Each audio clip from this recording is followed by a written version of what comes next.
The year is 2005, a rather transformative time in games as the end of the 6th generation of gaming is marked with the release of the Xbox 360 in November. But that didn't mean demand for games on elder hardware was dwindling. That year saw some of the strangest and best releases to date, from the first God of War game to Dance Dance Revolution Mario Mix, Kingdom Hearts 2, and even Animal Crossing Wild World. Within the war-torn grays of the Call of Duties and their knockoffs, the sequels, and the startups sat a strange alien with his finger on the trigger, his attitude in the wrong place, and a sense of sadism behind that smile. 2005 saw the release of the very first Destroy All Humans game. Here we are, 16 years later, playing the visceral game on a system from a company that would never let that game on there. Right?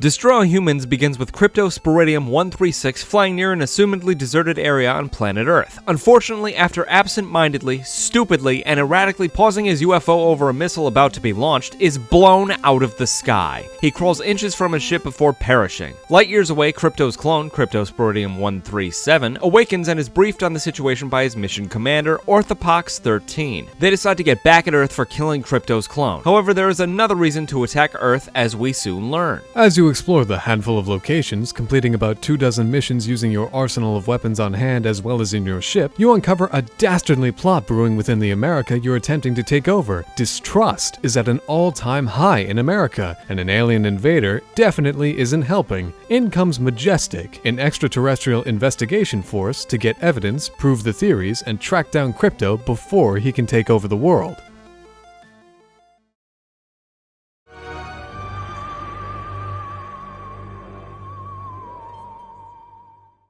Speaking strictly of the remake on the Switch, the controls are vastly improved. There is some very noticeable pop-in of geometry and textures that will catch your attention, and the loading screens last far too long, but those are small beans when compared to the improvements. First and foremost, the movement and destruction options. The two biggest ones I noticed were the dash move and the quickened human head go boom ability. You can upgrade the latter to spread a sort of head explosion infection to humans nearby as well. Coupled with an upgrade to the dash that sends out a shockwave at the beginning of the move, you essentially create and send out time bombs that clear groups of enemies within 30 seconds, freeing you up to reuse your hologram abilities and hide among the populace. Within each human brain lays a strand of Furon DNA. Apparently, ancient Furons had a vacation on Earth, and that DNA is now within each and every human. This works perfectly because each clone of Crypto and Orthopox has progressively been deteriorating, which may explain Pox's meager appearance and Crypto's extremely short temper. Because of this, it is highly encouraged that you kill extra humans on your rampage and take their brains, which is why James sounded so excited to kill them a little bit ago. Beyond that, there are so many options for controls, and not a single button on your controller is wasted. Everything does something, from aiming to psychokinesis to locking on an enemy. It may take a bit of getting used to, but it's nice to play a game where every button feels important.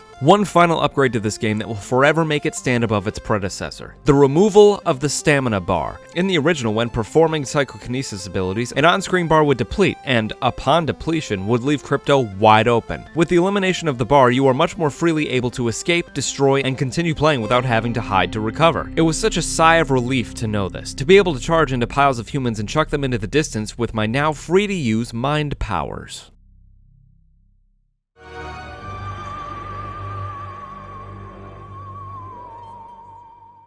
Destroy All Humans was a fine game, a bit dated now that I think about it, but a fun twist on the third-person shooter genre. The remake made some changes that overall heightened the experience, offered more options for play, and made 100% completion a much easier task to grasp. Although I have a blaring headache from watching James play this game while wearing the surprisingly reflective gold Crypto skin. It's my favorite.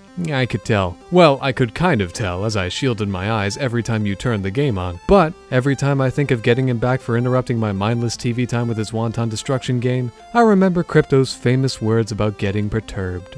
Don't get mad, get sadistic.